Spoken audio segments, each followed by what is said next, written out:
നമസ്കാരം. റോക്കറ്റിൽ ഇന്ധനച്ചോർച്ച ഉണ്ടായതിനെ തുടർന്നാണ് ശുഭാംശു ശുക്ലയുടെ ബഹിരാകാശ യാത്ര നീട്ടിവെച്ചതെങ്കിൽ ബഹിരാകാശത്തു നിന്നും ഇറങ്ങാൻ നേരമില്ലാത്ത ഒരു സഖാവുണ്ട് നമുക്ക്. കാർമേഘങ്ങൾ മൂടിയ കേരളത്തിൻ്റെ ആകാശത്തിലൂടെ എന്തോ നിലമ്പൂരിലേക്ക് പുറപ്പെട്ടതായി ശാസ്ത്രലോകം കണ്ടെത്തി.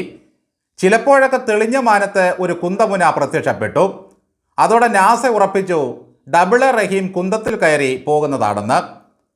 ഫ്ലോറിഡയിലെ കെന്നഡി സ്പേസ് സെൻ്ററിൽ നിന്ന് റോക്കറ്റിലാണ് ശുഭാംശു ശുക്ല പുറപ്പെടുന്നതെങ്കിൽ തിരുവനന്തപുരത്തെ AKG സെൻ്ററിൻ്റെ മുകളിൽ നിന്നുമാണ് ലുട്ടാപ്പി റോക്കറ്റിൻ്റെ കുന്തമുന നീട്ടി ആകാശത്തേക്ക് കുതിച്ചുയരുന്നത്.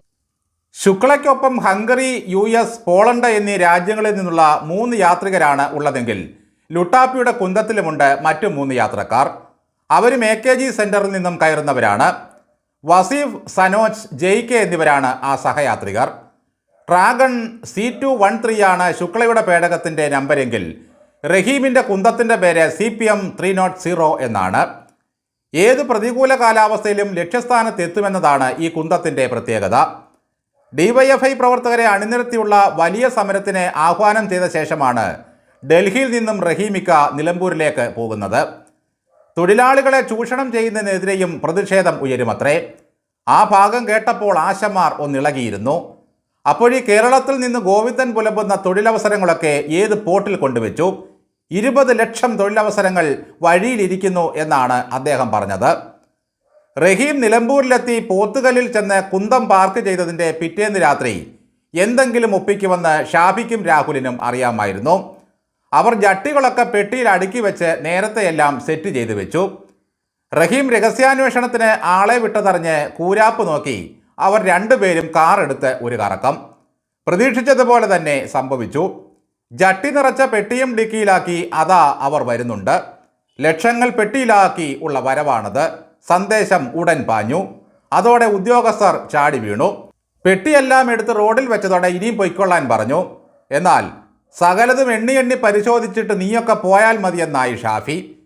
ഇവിടെ പരിശോധന നടക്കുന്നതിനിടയിൽ CPM DYFI നേതാക്കൾ തടസ്സങ്ങളേതുമില്ലാതെ റോഡിലൂടെ പാഞ്ഞു പോകുന്നു. തടയാൻ നിന്ന പോലീസുകാർ അവർക്ക് സല്യൂട്ട് നൽകുന്നു. അതോടെ രാഹുലിന് കലിപ്പായി. നിനക്കൊക്കെ പാരിതോഷികം തരുമെന്നായി. അനിയ നിൽ എന്ന് പറഞ്ഞ് ഷാഫി വിലക്കുന്നതിനിടയിൽ വാർപ്പും ചെമ്പും കയറ്റിയ ഒരു വണ്ടി കടന്നുപോയി. അതിലൊന്ന് ബിരിയാണി ചെമ്പായിരുന്നു.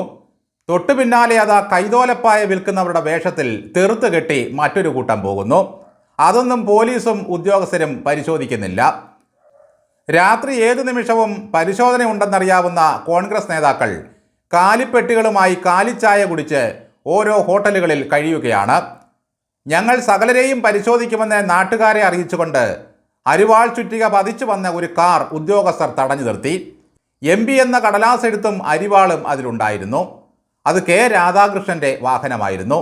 പക്ഷെ രാധാകൃഷ്ണൻ അകത്തുണ്ടായിരുന്നില്ല. ഒരു ബാങ്ക് മുഴുവൻ കാലിയാക്കിയ കൂട്ടത്തിൽ രാധാകൃഷ്ണനും ഉണ്ടായിരുന്നു. പക്ഷേ പാവം കാൽ കാശ് കൈകൊണ്ട് തൊട്ടിട്ടില്ല. എല്ലാം പാർട്ടിക്ക് വേണ്ടിയായിരുന്നു. ഒന്നാലോചിച്ചു നോക്കൂ. നിലമ്പൂരിൽ പുഞ്ചിരിയുടെ പൂക്കാലം സമ്മാനിച്ച് വോട്ട് ചോദിക്കുമ്പോഴും ഇസ്രായേലിൻ്റെ കൊള്ളരുതായ്മയോർത്ത് അതീവ ഖിന്നനാണ് സഖാവ് സ്വരാജ്. MLA ആയിട്ട് വേണം അവരുടെ മുഖത്ത് നോക്കി 2 കാര്യം പറയാൻ.